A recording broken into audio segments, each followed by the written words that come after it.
sources, so many technologies, products, and ideas. I think we all probably wake up every day and find something new and think, gosh, I would love to know about that. I just don't have the time. And that creates a feeling of anxiety, where you feel like there's this feeling of falling behind. And I think that when that happens, we want substance.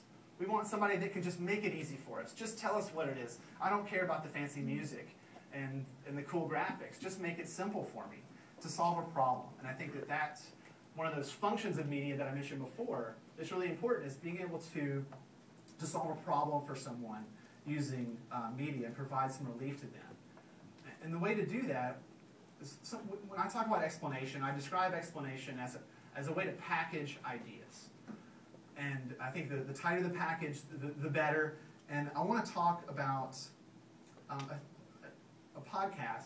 For those of you that know NPR and Ira Glass and This American Life, there was a show a while back, a couple of years ago, that was done by the Planet Money people called The Giant Pool of Money. Have you guys seen that, folks? Anybody?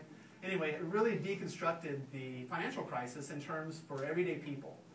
And I got turned on to it by a guy named Jay Rosen, who was an NYU professor of journalism. And he wrote a blog post that he was really excited about the idea of this being an explanation. And the way he described it was that the financial crisis to him was this thing happening out in the world that was very complex, and he didn't really care that much about it because he didn't really know about it and knew that it would take a lot of time to get involved.